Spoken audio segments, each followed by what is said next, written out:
I'm Elizabeth Aitken. I'm the program manager for the Somenos Marsh Wildlife Society. This is Stephanie Cottell, executive director with the Cowichan Land Trust. And yeah, we're here to talk about the Kw'amutsun and Somenos Lakes Clean Water Action Project. Maybe.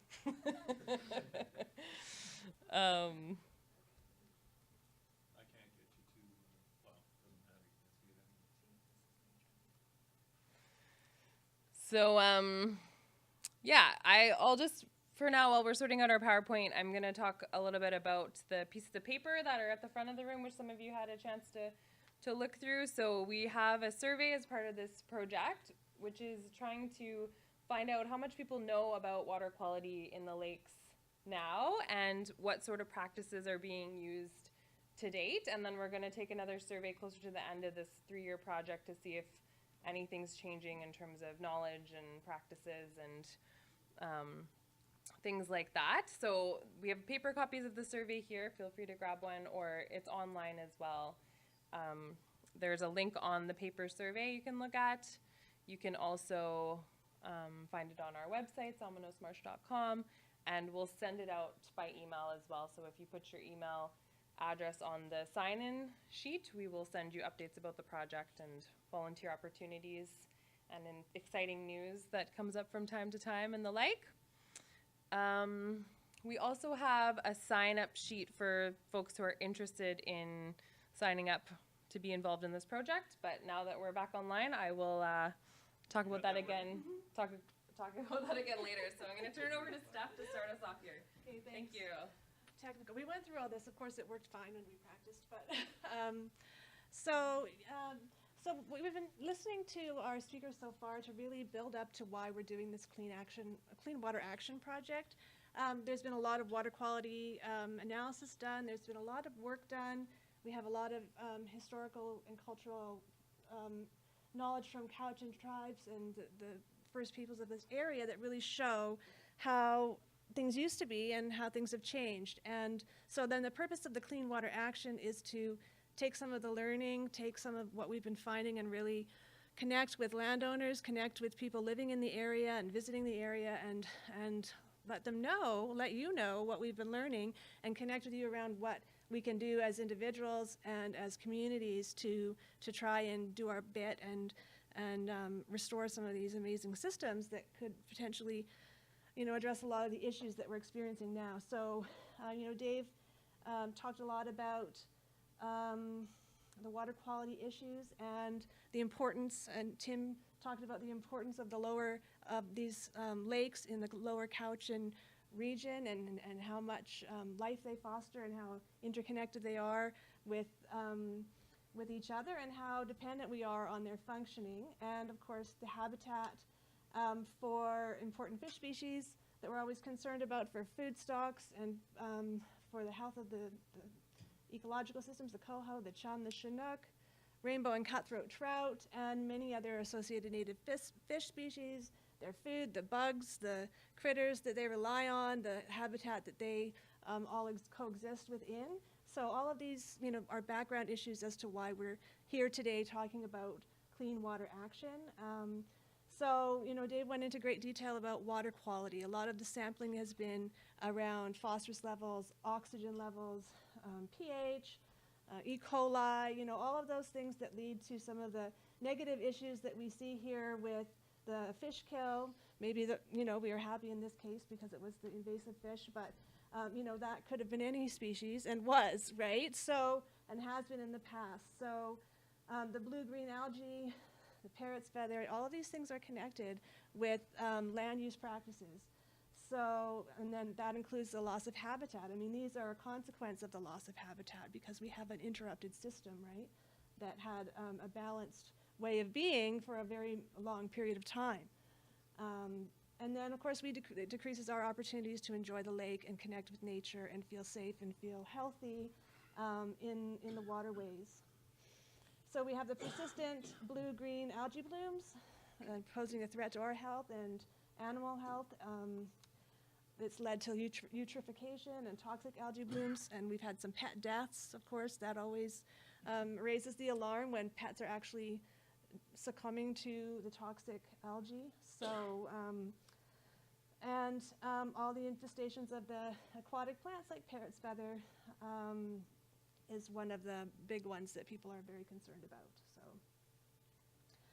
So here we are, we're land dwellers, and we're talking about water quality. And so one thing that we're really trying to draw the connection between is the land and water connection, and how what is happening in the water is a direct consequence of what's happened on the land. So the importance of a riparian ecosystem in creating the conditions that are necessary to sustain a balanced ecosystem. Something like what we see here with the different layers of vegetation, the indigenous vegetation, and allowing the system to function as it was evolved to. So our riparian areas are the interface between other microclimates and ecosystems and aquatic systems. So it's an interface between a bunch of different systems working together, and so it's a really vital ecosystem to tend and to have reciprocity with, as Tim was saying. So, and they also interface now between a lot of human development. So, you know, direct connection with our storm drains, with our runoff.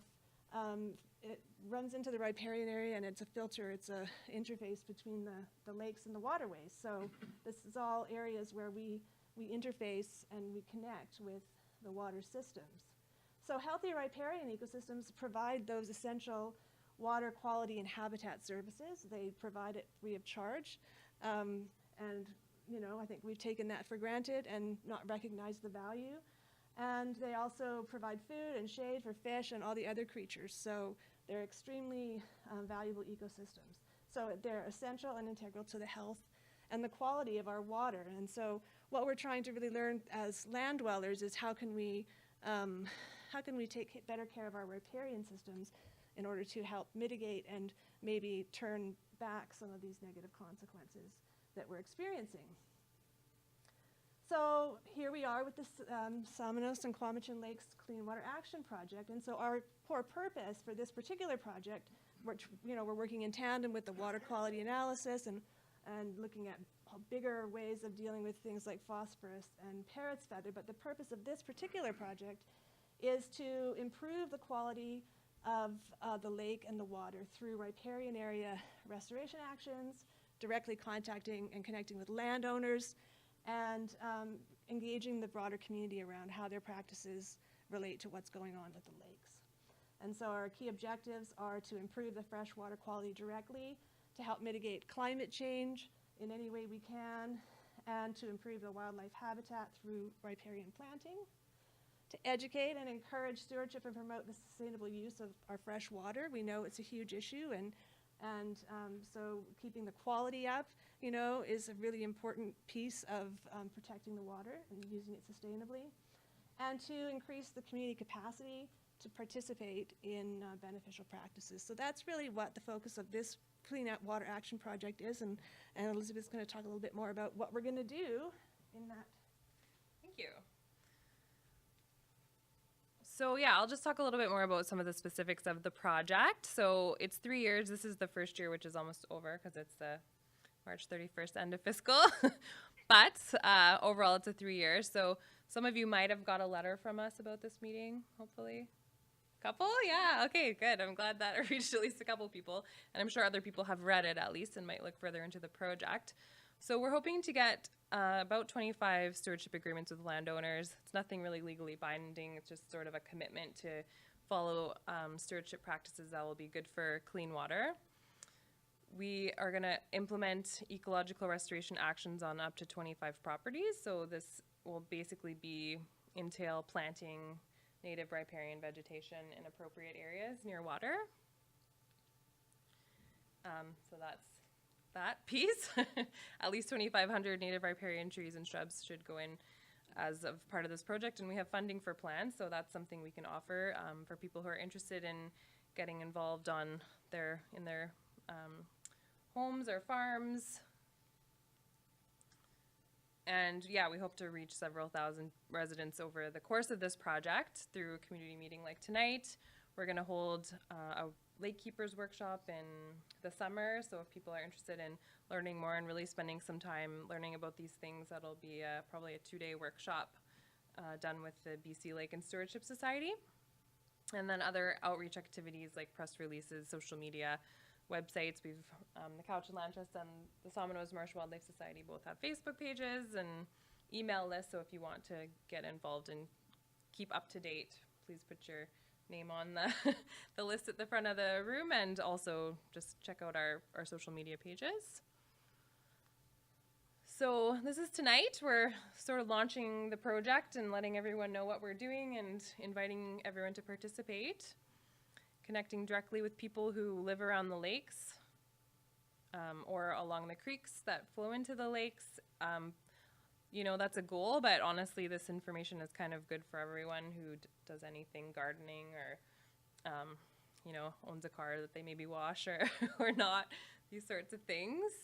And then this spring and summer, we're going to hopefully be hiring a couple of summer students to work on this project as well, and we'll work with them to be able to offer some site assessments to actually come to people's properties who are interested in learning more and provide an assessment of the state of things, the stewardship opportunities potentially, and even look at doing some restoration work on people's properties.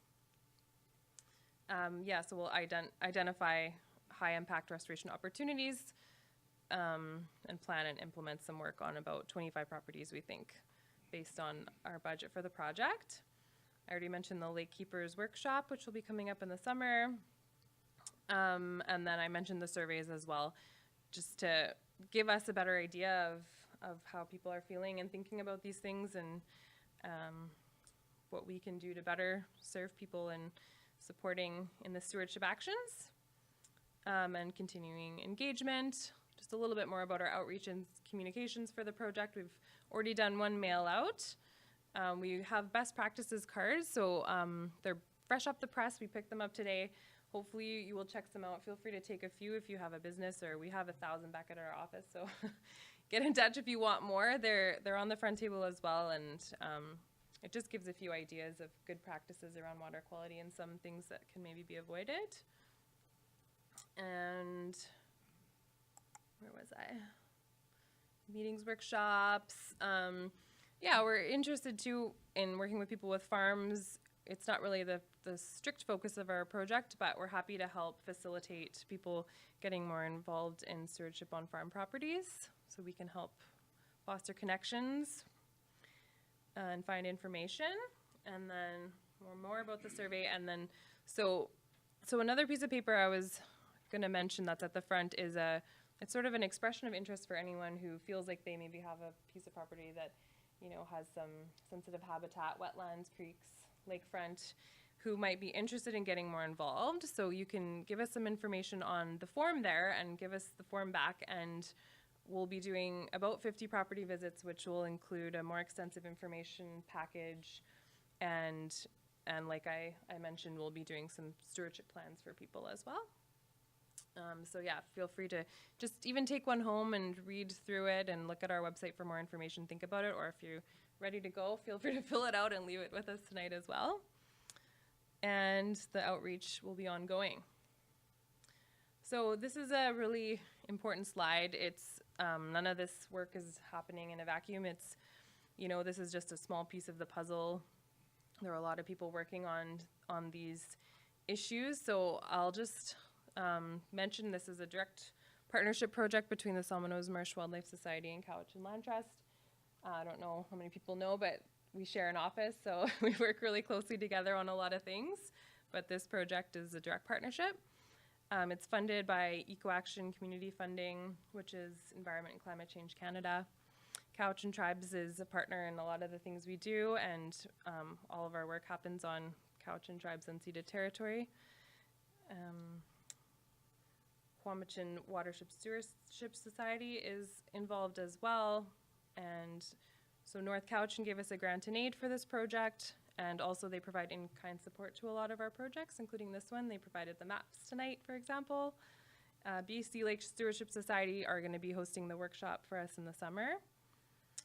Cowichan Watershed Board we work with them a lot as well, and they had a lot to do with the water quality monitoring that Dave was talking about that we were working on. And same with BCIT for that, and Nature Trust British Columbia is another partner in conservation with us. But the most important thing I'd like to say tonight is it's all about you guys, the community residents. You can make the biggest difference here by getting involved, and our volunteers really drive our organizations. This is a photo of, there are about 25 of us, a couple of you are in that photo who are here tonight, who planted cottonwoods, about 100 cottonwood trees by Somenos Creek. This is just near the roundabout at Lakes and Beverly Street.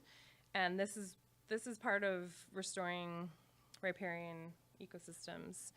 And we really couldn't do a fraction of the work we do without the amazing volunteers, including Erin, who's here, who helped set up this meeting today and has been doing a lot of work with us, and our board of directors, some of who are here as well today. Thank you for everything you do. We just found out, excitingly enough, that we got some more funding for this project from Blah Blah Water Fund, so we're looking pretty good to have a strong project for the next couple of years here. So yeah, here's some ideas of how you can get involved in these actions to try and improve water quality in our watersheds here. Is participate. We love it when you get involved, and we need you to, and let your friends know if you know of anyone else with properties around the lake or who just might be interested in getting more information. Please be in touch with us. The forum I mentioned is at the front, or you could email us or message us on Facebook, go on our website, drop us a line, and we'll get something to you about that. The surveys, please fill them out, and the rack cards also, please feel free to grab some and spread the word.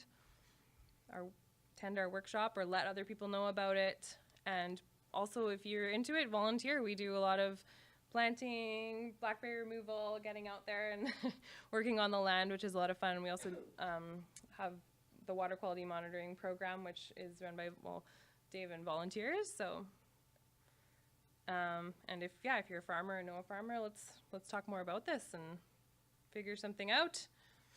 And yeah, just, I mean, being here, caring is great, and letting other people know how you feel about it is awesome too. And yeah, so haichika everyone, and we just wanted to really thank, again, Tim for being here tonight. Like, that was very special to learn your knowledge from you and all your sharing. Thank you. And Fred, who couldn't stay, but that was really wonderful as well. And Dave's excellent work on, he's our scientist in our midst, which is really valuable to have that knowledge as well. And yeah, Steph as well for being such an awesome project partner, and all of you. I know, right? I'm gonna end in a love fest. Yeah. That's how I roll. But and all of you too for taking time out of your busy schedules to be here tonight and learn more about our project. So, thank you all is what I would like to say.